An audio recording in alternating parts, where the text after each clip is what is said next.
E a semana termina com mais uma decisão importante na Operação Lava Jato. O juiz Sérgio Moro aceitou o pedido do Ministério Público e da Polícia Federal e transformou de temporária em preventiva a prisão do ex-ministro Antônio Palocci. Isso quer dizer que Palocci não tem mais prazo para sair da cadeia. O mesmo acontece com um ex-assessor de Palocci, também preso na 35ª fase da Lava Jato. Essa decisão do juiz Sérgio Moro, assim, às vésperas das eleições, acaba gerando uma série de questionamentos no meio jurídico, porque a lei eleitoral não permite prisões nesse período. A defesa de Palocci, inclusive, já se manifestou contra a mudança no tipo de prisão, tudo com base no Código Eleitoral.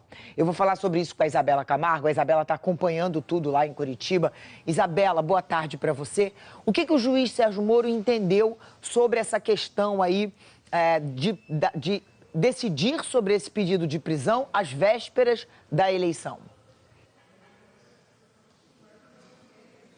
Oi, Leilane, boa tarde para você. O juiz Sérgio Moro entendeu que esse artigo do Código Eleitoral diz respeito a novos pedidos de prisão e não a mudança do tipo de prisão, como seria o caso, como é o caso neste momento, já que está decretado pelo juiz Sérgio Moro a mudança do regime temporário para o pedido preventivo de prisão do ex-ministro Antônio Palocci e também do braço direito dele, que era braço direito no Planalto, Branislav Kontic. Nós separamos um trecho do destaque desse documento do juiz Sérgio Moro, onde ele justifica essa decisão. Vamos acompanhar? Ele diz assim, que é evidente que o objetivo do legislador foi o de evitar a efetivação da prisão de alguém no solto período, de evitar a prisão de alguém que está solto no referido período e não a continuidade de prisões, ainda que cautelares, já efetivadas. Do contrário, seria o caso de entender que no referido período seria necessária a colocação em liberdade de todos os presos provisórios ou definitivos no país, uma interpretação extravagante. Ele continua dizendo que, portanto, não se tratando da efetivação de prisão, mas de continuidade, ainda que sob outro título da prisão efetivada na segunda-feira, no dia 26, não há impedimento legal à prisão preventiva hora decretada. Como já lembrou aqui no despacho o juiz Sérgio Moro, o ex-ministro Antônio Palocci e 2 assessores dele foram presos na última segunda-feira, na 35ª fase da Operação Lava Jato. O ex-ministro é acusado de ter recebido 128 milhões de reais em propinas que teriam sido pagas pela construtora Odebrecht. Segundo a força-tarefa da operação, o ex-ministro seria o italiano, que é um apelido que aparece nas tabelas da Odebrecht como um dos beneficiados pelo esquema de corrupção na Petrobras. O ex-ministro prestou depoimento ontem para a Polícia Federal, foi um depoimento de 4 horas e ele negou as acusações, negou ser o italiano. Branislav Kontic, que era considerado o braço direito dele no Planalto, também teve essa mudança de regime, de temporária para preventiva. Segundo a investigação da Força Tarefa, ele seria o responsável por combinar os pagamentos de propina. O terceiro preso na segunda-feira foi Juscelino Dourado, que também assessorou o ex-ministro. Mas, segundo a Polícia Federal e também o Ministério Público Federal, não há motivos, não há provas que justifiquem a continuidade da prisão dele.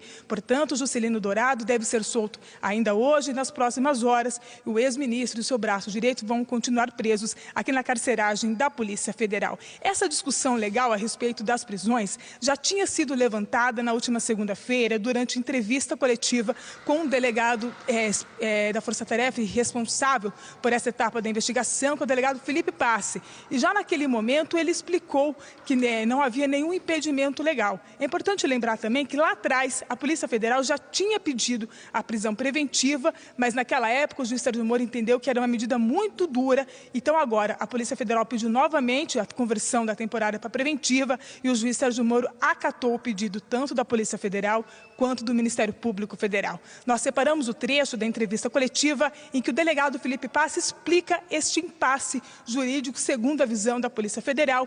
Nós vamos ouvir. Em relação ao período de vedação à prisão, essa previsão existe para garantir o direito ao voto de pessoas que estejam livres e não possam ter tolhido o direito legítimo de votar. Eles não se aplicam a pessoas presas.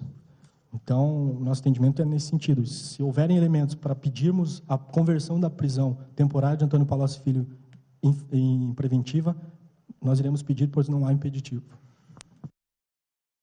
A nossa produção já entrou em contato com as defesas tanto de Antônio Palocci quanto de Branislav Contic. Estamos esperando as respostas. Juscelino Dourado vai ser solto, mas com restrições. Ele está proibido de deixar o Brasil e tem um prazo de 3 dias para entregar passaportes à Justiça. E acaba de chegar uma informação de que o Banco Central bloqueou mais 30 milhões de reais das contas de empresas do ex-ministro Antônio Palocci. Com os outros 30 milhões que foram bloqueados no início da semana, o total de bloqueio, então, já passa agora de 61 milhões de reais.